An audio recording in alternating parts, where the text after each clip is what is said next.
సప్తవర్ణాల సమ్మేళనం హోళీ మిఠాయిల్లో రారాజు మన ఆలివ్. అకేషన్ ఏదైనా ఆలివ్ మిఠాయిలతోనే. కార్యక్రమానికి ముఖ్య అతిథులు జనసేన అధినేత ఉప ముఖ్యమంత్రి పెద్దలు పవన్ కళ్యాణ్ గారు, వేదిక మీద ఉన్నటువంటి అనేక పెద్దలు, ఇక్కడికి విచ్చేసినటువంటి అశేష ప్రజానికానికి అందరూ కూడా మొట్టమొదటిగా నా హృదయపూర్వక నమస్కారం.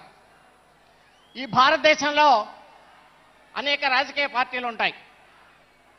ప్రతి రాజకీయ పార్టీ కూడా ప్లీనరీ సమావేశాలు ఏర్పాటు చేసుకుంటూ ఉంటారు. కానీ ప్లీనరీ సమావేశాలకి బస్సులు తరలించడం, రైళ్లు తరలించడం వేరే పార్టీలు చేసినా ఇందులో 10% కూడా సక్సెస్ కానటువంటి పరిస్థితులు మనం చూస్తాం. కానీ ఎటువంటి సహాయ సహకారాలు లేకుండా పవన్ కళ్యాణ్ గారి కోసం ఈ రాష్ట్రమే కాదు ఇతర రాష్ట్రాల నుంచి మీ సొంత ఖర్చులతోటి వచ్చినటువంటి ఈ జన సైన్యం ఏదన్నా ఉంది అంటే అది పవన్ కళ్యాణ్ గారి అధ్యక్షతన ఉన్నటువంటి ఈ జనసేన పార్టీ ఒక్కదానికే దక్కుతుంది అనేటువంటి సందర్భంగా మీ అందరికి కూడా తెలియజేస్తా ఉన్నాను. ఈ మధ్య మనం చూసాం, ఉప ముఖ్యమంత్రి గారు జగన్మోహన్ రెడ్డి గారు పవన్ కళ్యాణ్ గారిని గురించి ఒక అనుచితమైనటువంటి వ్యాఖ్యలు చేశారు. ఒక కార్పొరేటర్ స్థాయితో పోల్చారు. జన సైన్యం ఇది పూర్తిగా ఖండిస్తా ఉంది మిస్టర్ జగన్మోహన్ రెడ్డి గారు అని చెప్పి సందర్భంగా మీకు మనవి చేస్తా ఉన్నాం.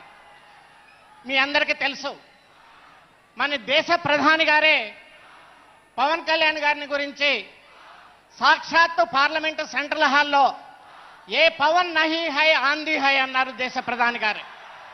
ఆయన పవన్ కాదు, ఒక తుఫాను అని చెప్పారు.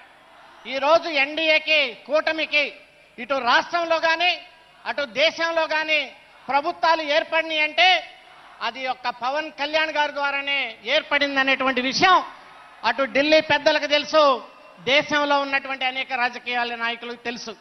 మీరు అలాంటి అరిచితమైనటువంటి వ్యాఖ్యలను చేయటం జనసైన్యాలను బాధేస్తుంది. మీరు అలాంటి వ్యాఖ్యలు చేశారు కాబట్టి ఈరోజు మీకు 11 సీట్లకి మాత్రమే మిమ్మల్ని కూర్చోబెట్టారు. ఆ 11 సీట్లకి ఏం చెప్పారో తెలుసా అర్థం? నీవు పులివెందులకి ఎక్కువ, కడపకి తక్కువ అనేటువంటి విషయాన్ని మీకు ప్రజలు చెప్పారనేటువంటి విషయాన్ని సందర్భంగా మీకు మనం చేస్తా ఉన్నాను.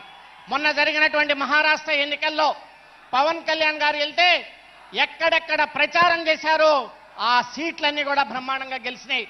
ఆ విషయాన్ని మాకు స్వయంగా నేను ఉదయ్ శ్రీనివాస్ గారు వెళ్తే అమిత్ షా గారే చెప్పారు, బ్రహ్మాండంగా ప్రచారం చేసి ఎన్డీఏకి మాకు మద్దతు పలికారు మహారాష్ట్రలో కూడా అని.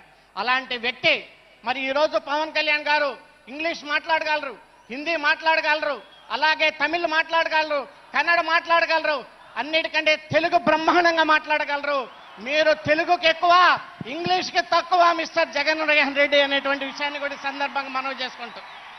ఈరోజు నన్ను ఉదయ్ శ్రీనివాస్ గారిని కలిసి పవన్ కళ్యాణ్ గారు పార్లమెంట్లో ఏ సబ్జెక్టులు మాట్లాడాలి, చేనేత కార్మికుల గురించి మీరు ఏ సబ్జెక్టులు మాట్లాడాలి, అలాగే అగ్నికుల క్షత్రియుల గురించి ఏ రకంగా మాట్లాడి, అలాగే బీసీ కులాల గురించి ఏ రకంగా మాట్లాడాలి, ప్రతి విషయాన్ని క్షుణ్ణంగా అర్థం చేసుకొని మాకు చెప్పారు.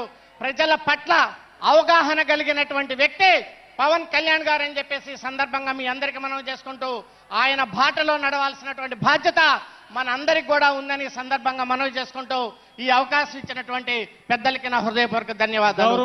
జై పవన్ కళ్యాణ్, జై జనసేన. సుమన్ టీవీలో మీ పర్సనల్ అండ్ బిజినెస్ ప్రమోషన్స్ కోసం కింది నెంబర్కి కాంటాక్ట్ చేయండి.